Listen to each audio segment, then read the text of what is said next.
Nobody's listening, right? Hi, Andy. Hello. Is anybody listening? Yeah. Are you ready for the first comment? I don't know. Andy, is that you? I'm listening and love the intro outro music. Andy, did you write that? I sure did. Thanks so much. I love it too, I have to say. It's a little weird little ditty. I like it too. That's very sweet. Then we have thank you. I didn't know what was missing in my life until these two came back to my podcast app. Having their laughs in my ears has made me a better woman. Wow. Not the first person that's ever said that to me, I'll tell you that. I give it a rating of 5 bugs in headphones. Top notch. Nice. I'll give you one more. Oh, wow. Great to have you back. I'm listening. I think y'all were my first podcast, and I'm so happy to have you back in my life. I'm going to do even one more because this is a theme that makes me so happy. I am listening. You guys started with me on my journey in New Mexico, and now I get to continue it 10 years later. I was so jazzed to see this new podcast come up, and I'm genuinely happy to get to listen on your lives as husband and wife and parents. So happy to have you back. You know, Oh, my God. I love hearing all these people that were there From the get-go.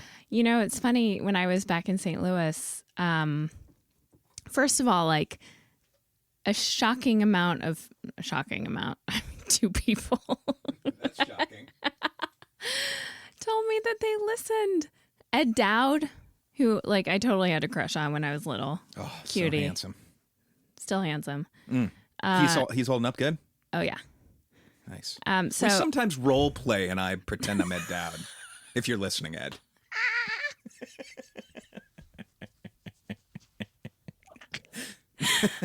That's actually the only role play we've ever done. Continue. But,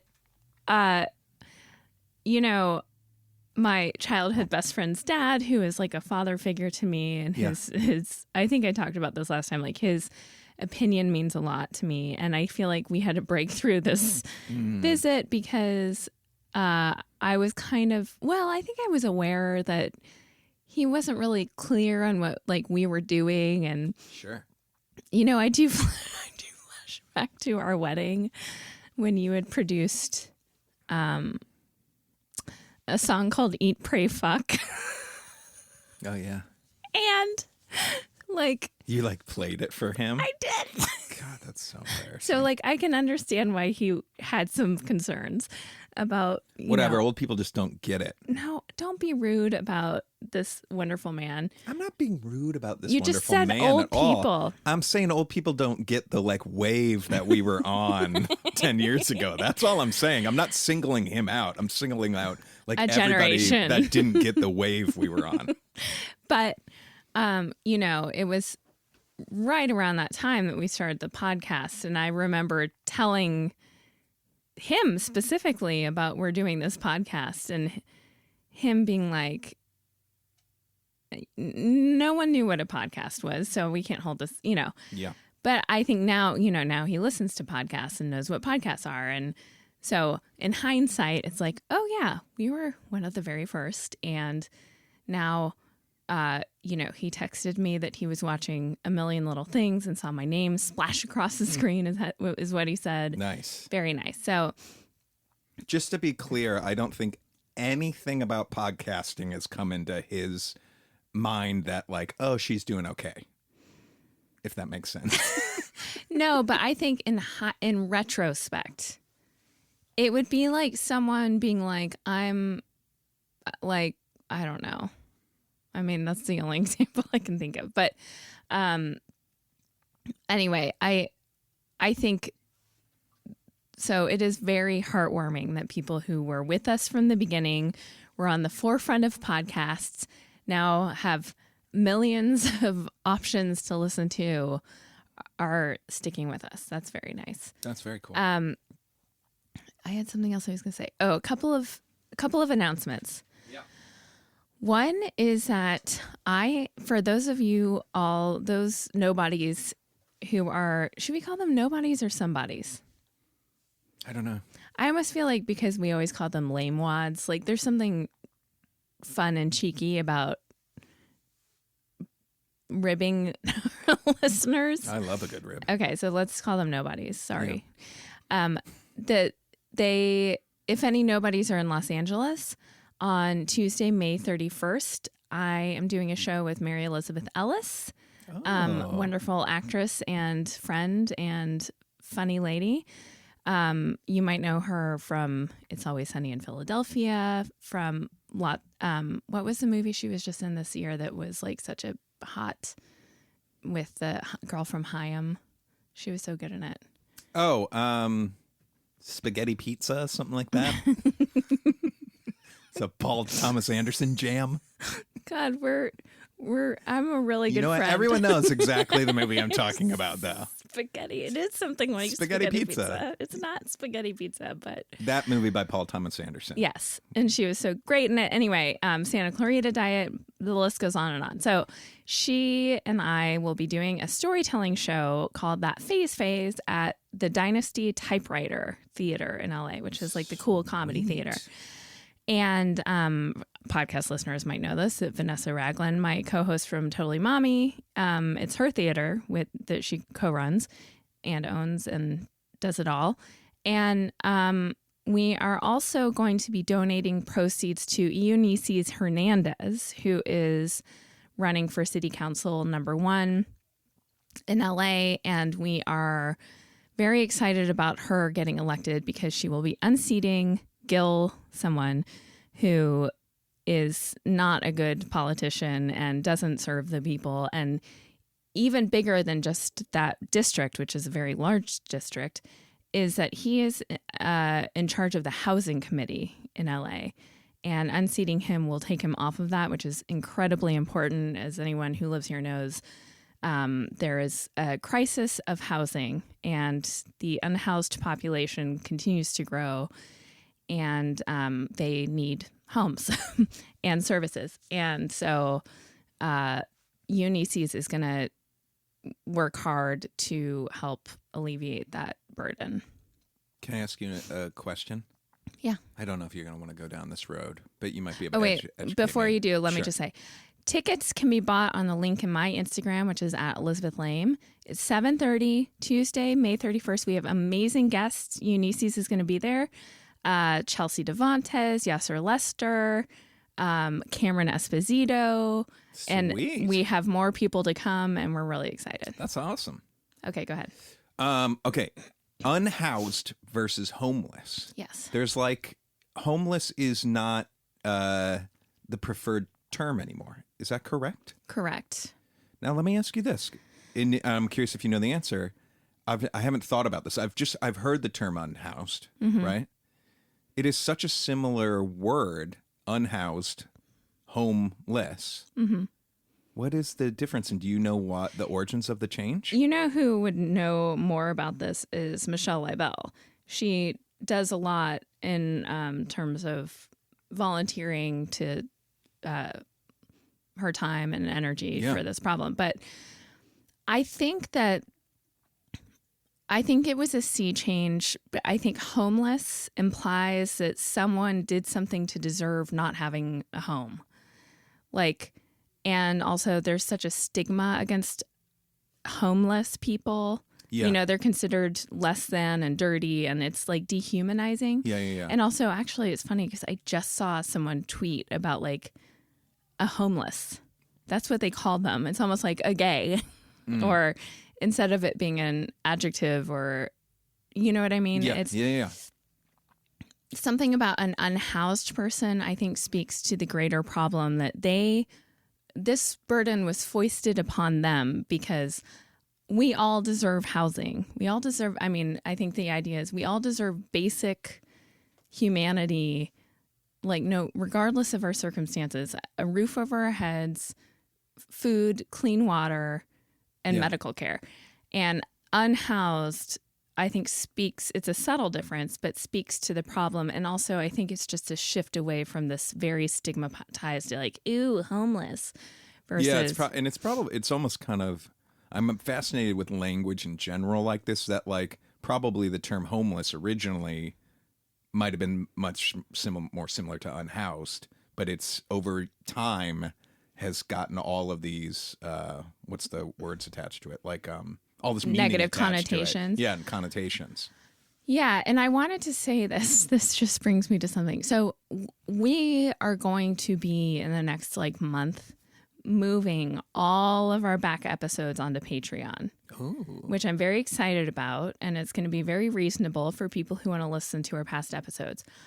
I randomly listened to a few, and like 12 years ago, when I was talking about something, I mentioned like homeless people, and it's in a way that I find now, I mean, I fell victim to all of that. It's just like we've talked about, like, I used the R word, Sure. you know, and now I'm like, I cannot believe that was me. Yeah. I just want to say to anyone who does go over to Patreon, if you're listening to anything and anything pops up like that, because obviously I can't listen to 1,300 hours of myself talking, or I would truly just go walk into the ocean.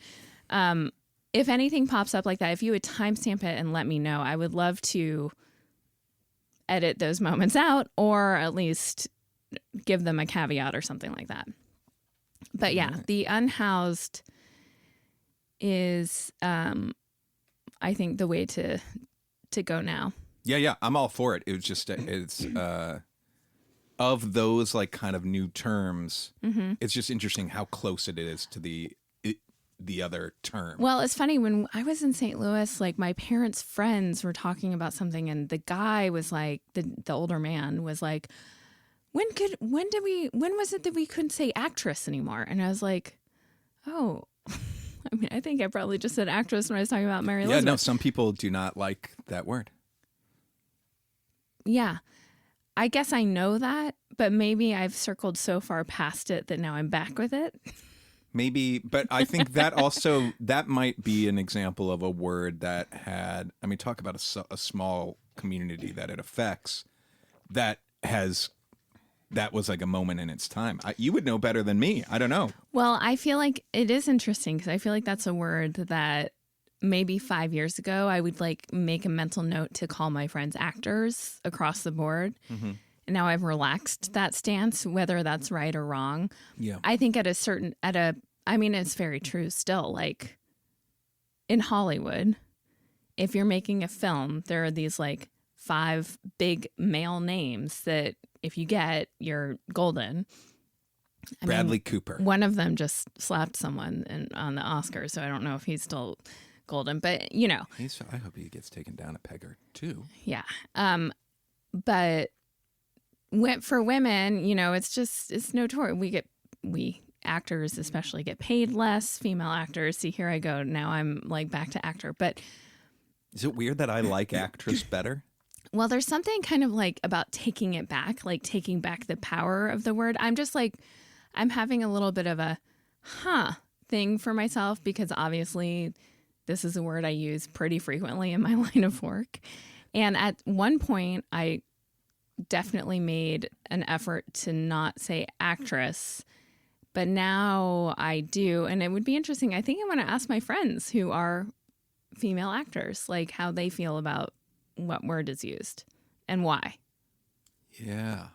Because originally the argument, could you sum up the original argument? Well, I think it's neutralizing. I think that similarly, there's like a actress came with this level of disrespect of like, actresses are these flighty, you know, I don't know, not serious. They're not serious actors.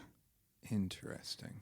So it's kind of like neutralizing the word across the board and taking gender out of it, because gender implicitly has, again, negative connotations or like baked in disrespect, or unfortunately, I mean, I feel like we are in, I mean, women's rights right now are so fucked up, obviously, that this conversation is giving me like, suddenly I have a lot of anxiety.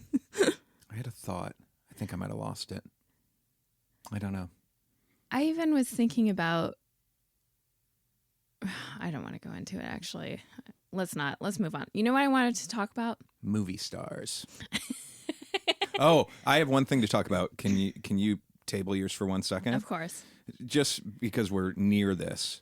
I had one more St. Louis thing. I know we talked a lot about St. Louis last week, but just before we move on. You didn't go see your old dance teacher, did you? I didn't. What the fuck is wrong with you? We practiced this? She had heard through the grapevine you might be coming to town soon. You talk about this place as it was a very meaningful place that you spent hours and hours. What gives? Did you need to go get some, I don't know, I'm trying to think of what you could have done instead that would have been more important to you than going to visit this dance teacher? Well, I was very busy the whole time. I want to know what was the thing that you did that you couldn't. It wasn't like I had a time blocked out that I was going to Patsia's Performing Arts and I instead went to see blah, blah, blah. But what I will tell you was I had a good time in St. Louis. We talked about that last week. We know, sure. It's an emotional thing to be there. I did not go to my parents' graveside. Okay. I did not go to I had even had fantasies of going to our church. Okay. Didn't go there. And I didn't go to Patsia's. I think I just couldn't handle it. Okay. Now I want you to be completely honest, and I will know if you're telling the truth right now. Okay. Did you drive by? No. Okay. Disappointed. And I don't think I'll ever understand, but we can move forward for sure. Well, I would like to go there. Being there, I mean, I always have... now we have to go to Patsy? Yeah. When we take a family trip, yes. now the whole trip. I want to take the awkward. kids there and be like, this is where I danced. You don't have to go that day. You can go to a Cardinals game or something. I am actually definitely coming that day. The more I think about it. But when I was there, it's like, oh, I want to bring the whole family here and we'll rent a house with the pool and we'll blah, blah, blah. Which I think would be really fun. In my mind, I was like, we'll come next summer. I'm like, we'll probably come in 4 years or something. You're using kind of very manipulative tactics right now because you started off with, I didn't go to my parents' graveside, which is very intense, but it doesn't leave me much room to counter. And then you go to we'll all go when we all get back. It just feels, I don't know. I don't like how you handled this whole thing, and especially I don't like how you didn't go to visit. Is her name Patsy, or is it a different name? A different name. I didn't even eat while I was there. Okay, see again with this manipulation. I was flitting about here and there, and I really was letting myself go where the wind took me. I appreciate that. And it didn't take me to Patsia's Performing Arts is all. Okay, what I wanted to talk about is one of those reviews that said following your journey as parents. I mean, we don't often talk about our kids, but I did want to talk about our kids for a minute and how fucking amazing they are. And we went up to the cabin this weekend and we went to a farmer's market. Oh, you're talking about I think you know. The story. Can I tell part of, or when yes. it gets to that part? Oh, for sure. But first of all, we were going up to a stand. I mean, and this is not the norm for our kids. So also, I think it was a little bit of false advertising, but there was a stand that had these toys for sale for $1 and then this basket of cars and things for $1. Mm-hmm. And the woman sitting there was very nice. And I was like, oh, do you guys want one of these things or whatever? And Teddy was like, not really. And Otis was like, I don't need another car. And the woman was like, wow, most kids would want it anyway. Yeah. And then Otis started chatting her up and telling her about black holes and that he's really into science, and also was very matter of fact telling her how, because she was like, wow, you're really smart. And he's like, I am smart. I'm very good at math, all this stuff. And Teddy was being very thoughtful and kind, and she was asking them their names and whatever. And then when we were leaving, she said, "You're doing something right. These kids are wonderful kids." And it Oh, really that's so sweet. warmed my heart. So then they were playing, there's like a playground area there. Yeah.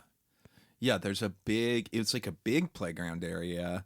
And I was with Teddy. Mm-hmm. And we were just like sitting on this bench kind of chatting.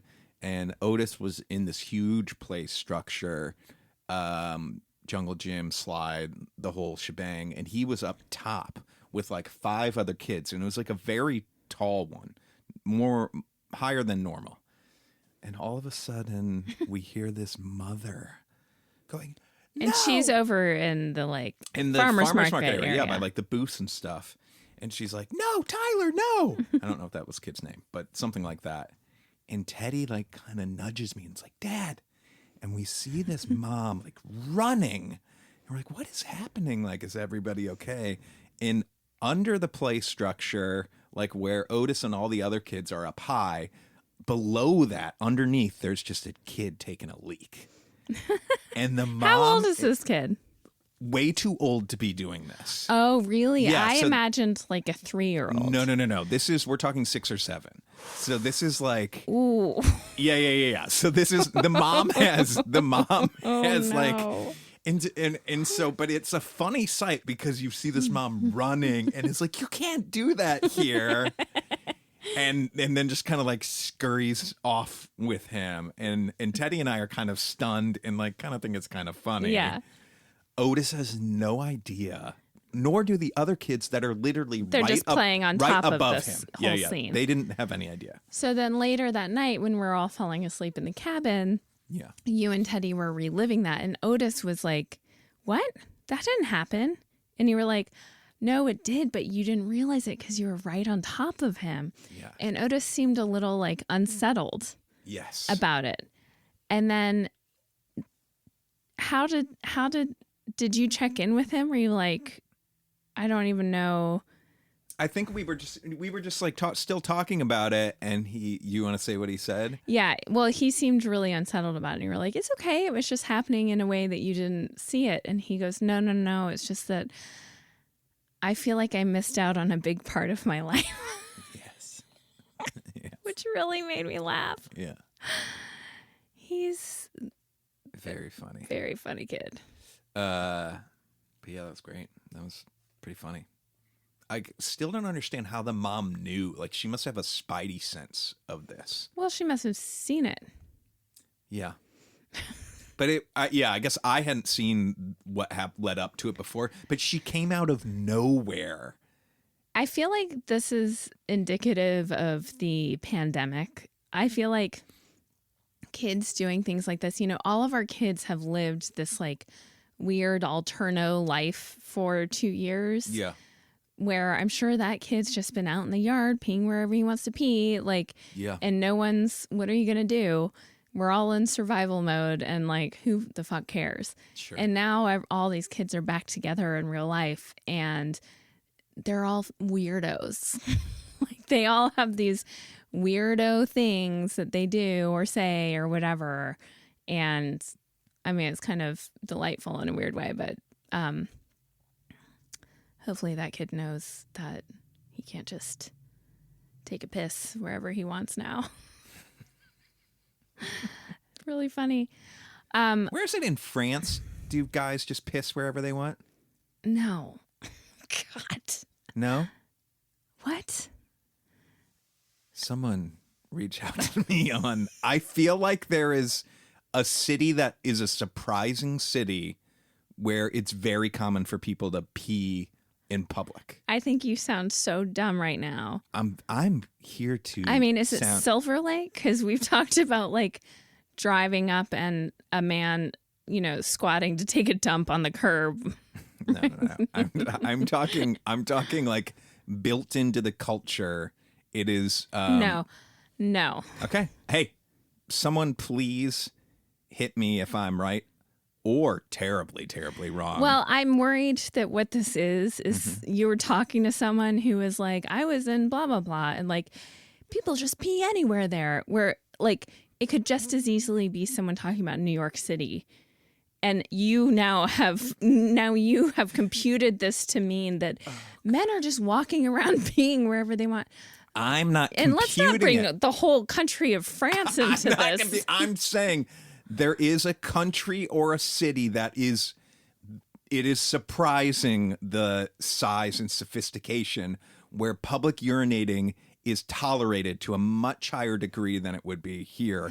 And I'm not making this up. And please, where did this come from? I don't remember, but you're the one that's going to be looking silly. I'm so sure. You can find me on DM me on Instagram if you know the. Oh yeah, you check your Instagram DMs. I was trying to think of where to send people. DM me, Elizabeth Lane. No. Yes. It'll never get to me if you DM Elizabeth. No, DM me. Anyways, moving forward. Okay. I wanted to talk about like a restaurant win you and I both have had. Have we talked about your VIP status at our local Chinese restaurant? Oh, I don't think so. And I wanted to get into a little bit of a competition. Easy. You should bring it. Who do you think, like, because you've really basked in the glow of being VIP at our local Chinese restaurant. Yeah. And we don't know why exactly. Oh, God. Yes, we do. Okay, go ahead. I'm awesome. Well, tell the whole story. Like when you found out you were VIP, how it manifests. There was one phone call that changed it all, I would say, where I called for the order, and when they picked up, they were like, "Hi, Andy," in like a very familiar way, and I was taken aback. And I was like, "Oh, this can't be. It must just be a caller ID thing." And of course, it is a caller ID thing. But then ever since, I've kind of been testing, and it is always this so familiar when I go in. Well, didn't they text you? So nice. They call you by name. They call me by name. They sent me, what was it, a new menu or something? They texted you a new menu. Texted me specials. a new menu.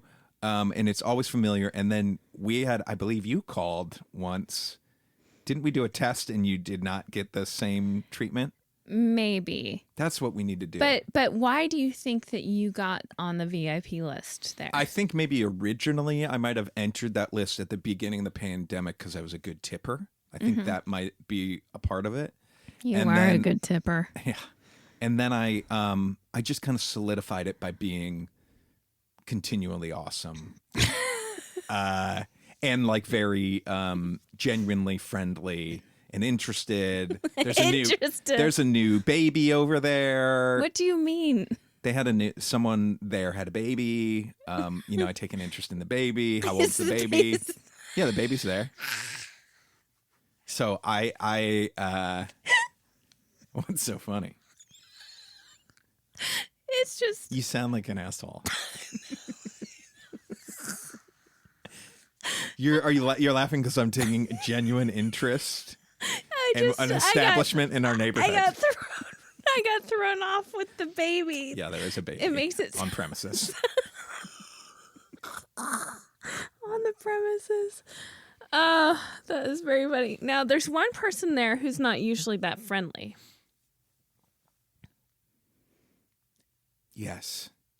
And is that person friendly to you? Have you ever gotten a friendly anything? No. Okay. That person is not really friendly to anybody. But you all tolerate. Seemingly everybody tolerates it. But I would say there's one member that I'm clearly is like is the one holding up the Andy fan club. Then there are two other people that are like definitely members of this club, but they're not like the leader of the club. Then we have the guy that I don't think anybody could win over. That might be a fun thing for me to try to do. Now, do you think that you're like there's an actual list next to the phone register station of people like with 5 stars or something? More likely in the computer, maybe. And how long is that list? Oh, like how many people are in this club? Mm-hmm. I bet it's decent size, actually. And did we talked to our friend and neighbor Mike?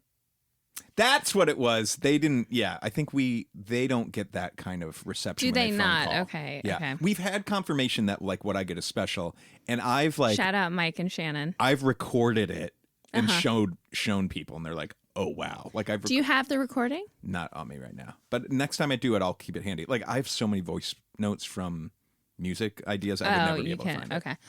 Yeah. Well, so that's great for you. Thanks. And then recently I had a big win, and I just bring this up because I didn't feel like you celebrated my win the way we have celebrated your VIP status. I feel like there's been a lot of eye rolling about my VIP status. No. I'm very happy for you. I think I know it brings you a lot of joy. Okay. It's kind of what you live for. Okay.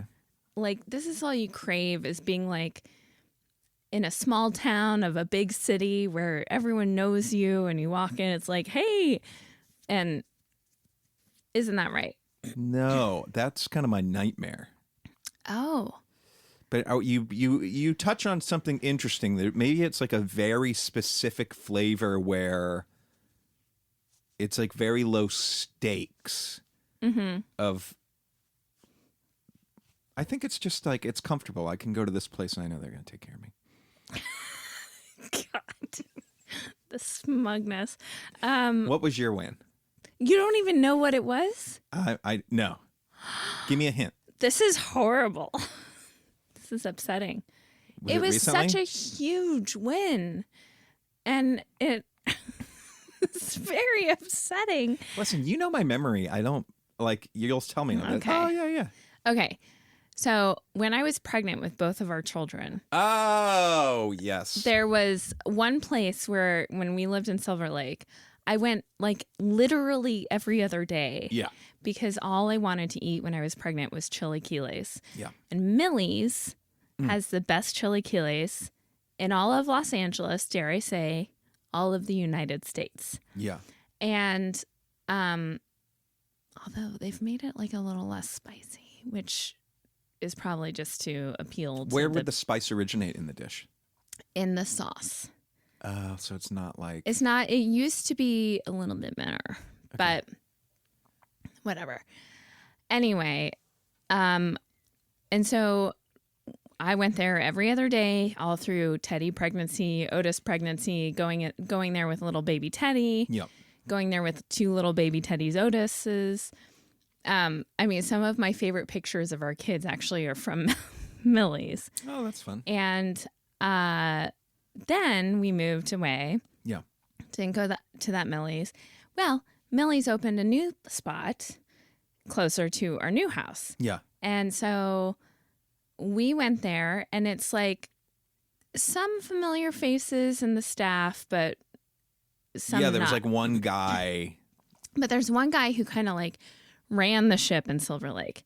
And the other day we went there to the one in Pasadena, and that guy was there. Yeah.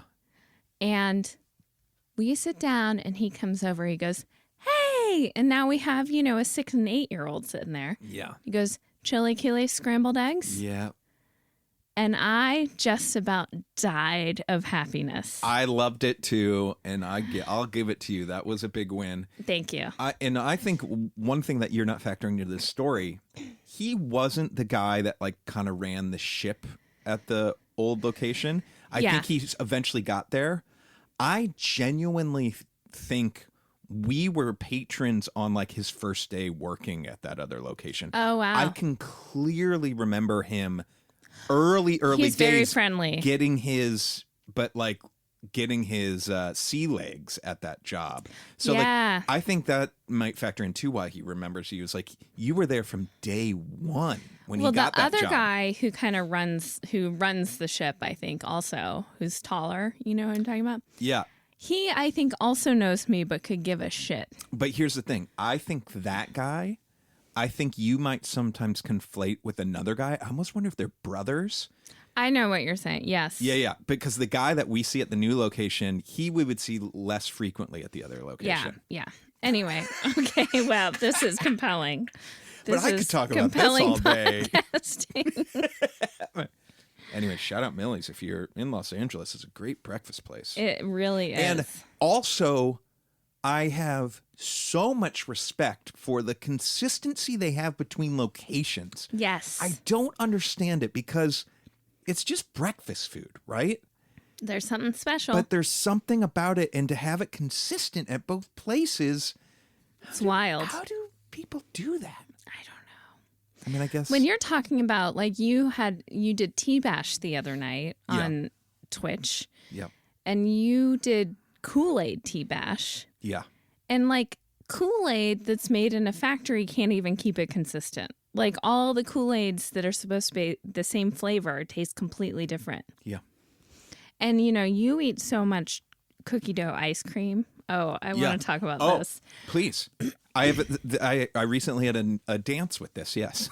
Where you eat so much Ben & Jerry's cookie dough ice cream that you can tell the difference between batches. Not only batches, I have come to realize that there's something about the store. So, and I kind of would love to get to the bottom of it.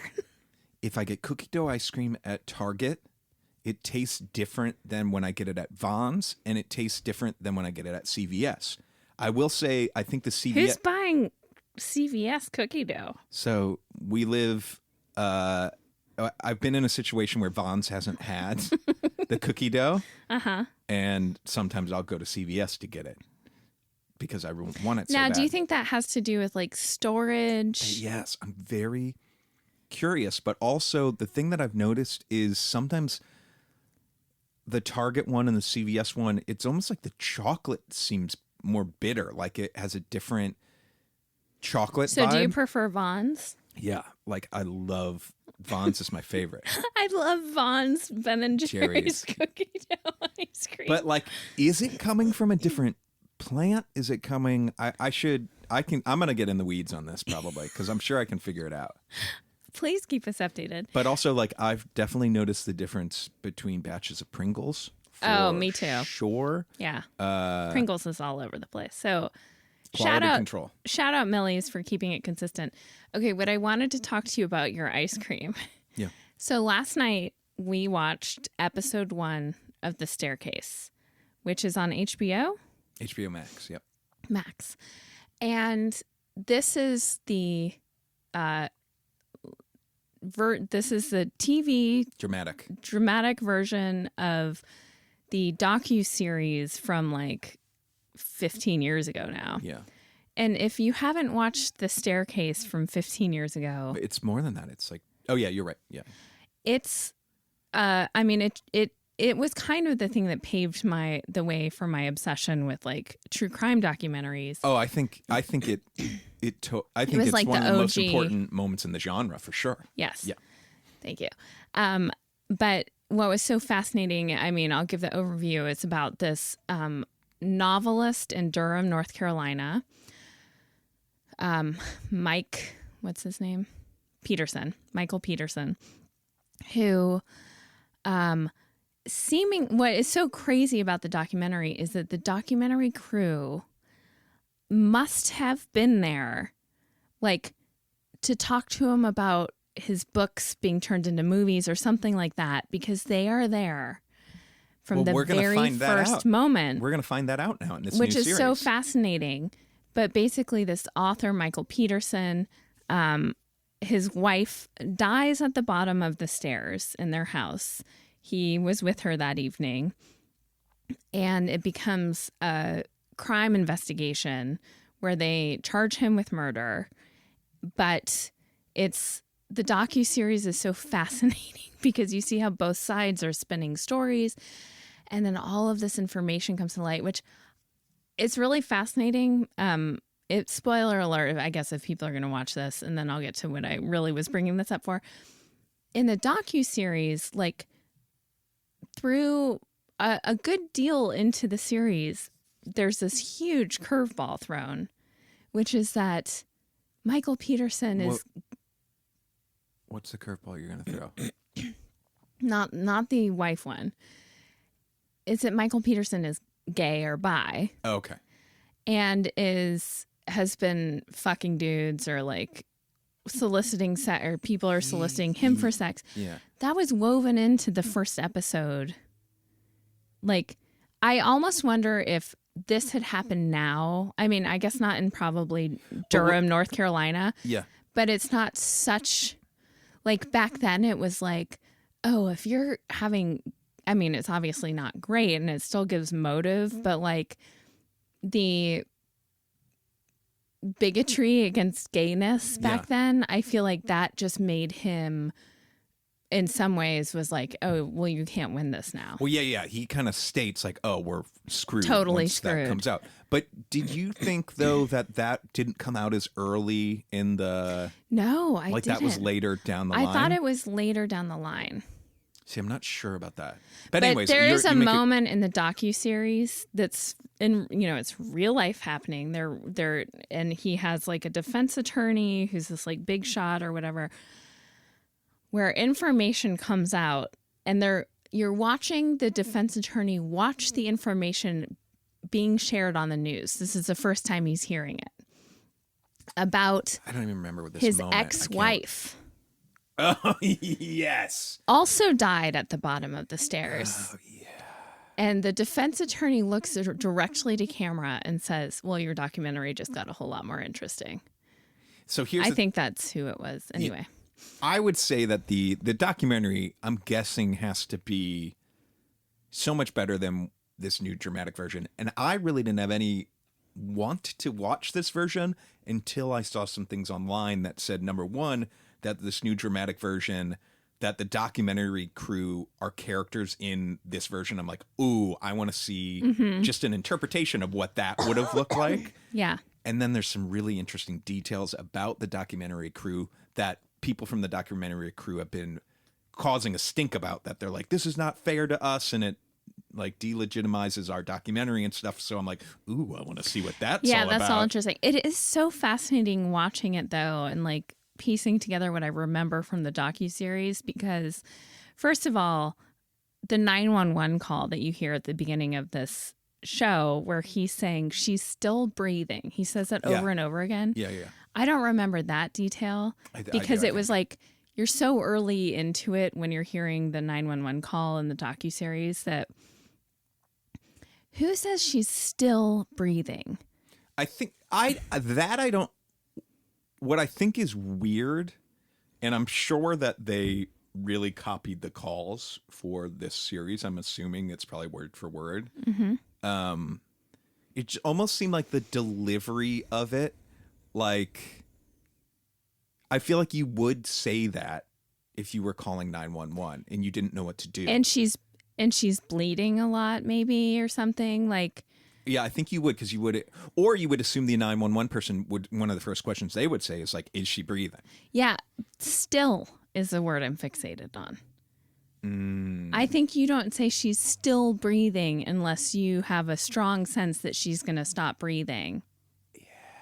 Okay. So, or a surprise that she's still breathing because you thought you'd killed her. But it also in this, and I mean, who knows what's real and what's not real, but it is interesting seeing some behind the scenes stuff of like the person who did the autopsy being pressured by the cops to say that the death was from blunt force trauma versus just bleeding out, which is what the autopsy person in this dramatized version is saying. Anyway, it's all very fascinating. And then also, like, I became obsessed with the owl theory.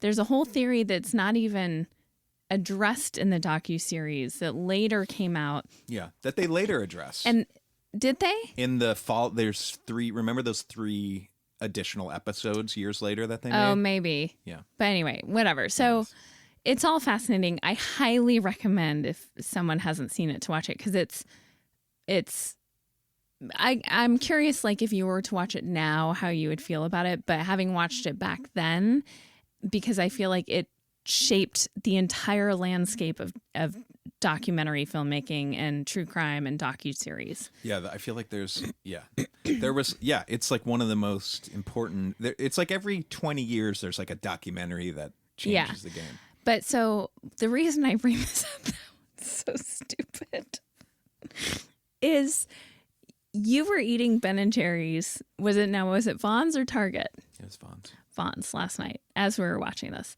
And there is a scene where they're doing the autopsy. Okay, and it's very graphic. No, wasn't it? Was it the autopsy scene, or was it just when she was on the stairs and they were like? Well, there were several moments, but the one that I actually was watching you more closely than the documentary was the autopsy, when they were very carefully like looking at her fingernails and then looking at the like lacerations on her scalp and cutting the hair around it, and you were like scooping up that ice cream, going to eat it, and you did pause, and you were like not able to eat it while watching this autopsy part. Mm-hmm. But I was thinking I would be done with that ice cream right about now. Like I wouldn't be able. Yes. Bullshit. No. It was psychotic. I felt like you paused, and then the time you just needed to get out of that scene. The moment we were out of that scene, you shoveled it into your mouth, and I thought, what a monster. I think this is absurd. You think you would just set the ice cream down? Yes. I don't buy it. Nothing's keeping you from your cookie dough. Not even the most gruesome, detailed autopsy scene. It wasn't real. You know, maybe if we were watching the real documentary and that footage, maybe I wouldn't have eaten it. It really makes me think about people who perform autopsies. I know. That seems like a crazy job. And, you know, we have a friend who does DNA testing for crimes. Yeah. And kind of, I think, is in that realm. I really want to talk to her. But just seeing dead people all the time, that must be... I mean, you must get so used to it. But it's really just dead bodies.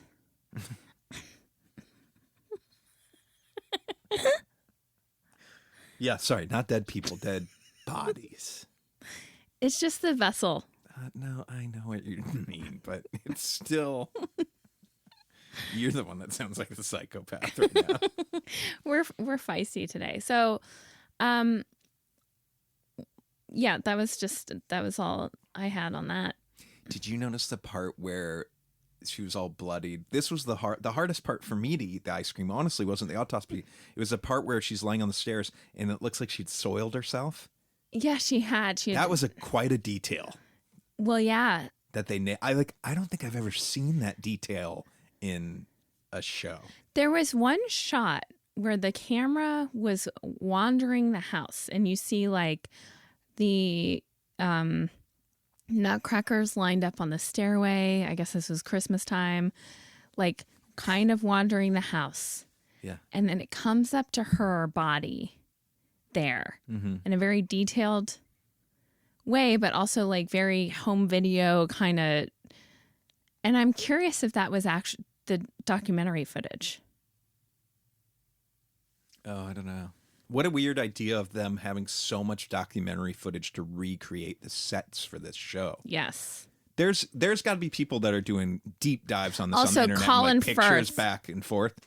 He's a fucking treasure. Oh my God. I think you were brushing your teeth, but because I spent so much time watching the docuseries, and I think I watched it twice. Okay. What a flex. I spent so much time. I watched it with you. You watched it also, but I spent so much time. Might have watched it twice. You didn't watch it twice. Oh, I think I did. You might have. But I feel like I got to know Michael Peterson, and he's such a weirdo in a way that doesn't make me think it's almost like he's such a weirdo that you really are like, he could have murdered her and his other wife, or he could have not. Like, I don't know. But that's why it's the perfect. It's perfect. But he has these weird, what are those called? Tics?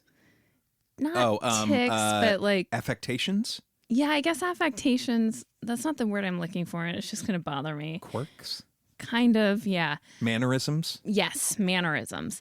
And that Colin Firth nailed something that I had forgotten about from the docu-series. And I think you were brushing your teeth when this happened last night. But that he talks a certain way and he like smokes his pipe and It's pretty good. But then when he's flirting or trying to be charming, his voice goes really up high. And there was a scene where he was looking at something and he answered the phone and he was like, "Hi." And it was a guy calling to meet him at a hotel. And the phone call ends with like, "Well, I hope you're ready to get your ass pounded." Wait, did it really end with that? Yeah. Oh, I missed that. You missed it. Anyway. But Colin Firth is so good in it. He's great. Yeah. Anyway, this has just been a one long advertisement for, we are sponsored by HBO Max. Wouldn't that be nice? It would be nice.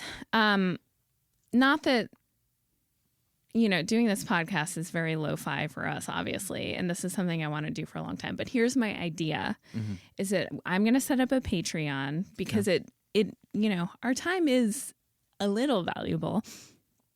I like to think. And put all of our back episodes of Totally Lame, Totally Married, Totally Mommy on this Patreon. How many episodes? That's got to be a ton of stuff, right? Yeah. We're talking 1,400 hours of entertainment. How are you going to get it all on there? I don't know. And then... Oh, wow. We'll have to talk about this. I mean, on paper, maybe paper's not the right word. I like where you're going with the plan, but the executing of getting all the stuff there. I mean, it's a major undertaking. Hundreds of hours of content, right? Thousands. Thousands of hours. Well, 1,000 and hundreds. But... And then moving forward, I think that we will have, because as you know, I envision us doing this for the rest of our lives. I think we'll have a year supply of this available for free. But once we get past that, we're going to start putting these backloaded. Okay, so like these are free for a year, basically. And then I'm starting a new podcast in the next couple months that I'm also going to do extras. So it's all going to be a one-stop shop for all of it. That's cool. I'm excited. So hopefully some people will sign up for that. And also hopefully some people will come to our show. It's going to be fun. I have this vision of you spending like 3 months trying to get all this stuff over. And then you're just sitting there waiting for those subscriber notifications. And it's like 3. Oh my God. Every little bit counts. Every little bit counts. That's true. Okay. Well, I think that this was a fun time. Great. Yeah. And I hope people watch The Staircase, the original docuseries, if you haven't. I do think you would want to watch that first before this, right? I think so. I don't know. What do we know? What do we know? And shout out to Millie's. Yeah, go check out Millie's. Any location. Same food. Okay. All right. Well, this has been great. Good night. Good night.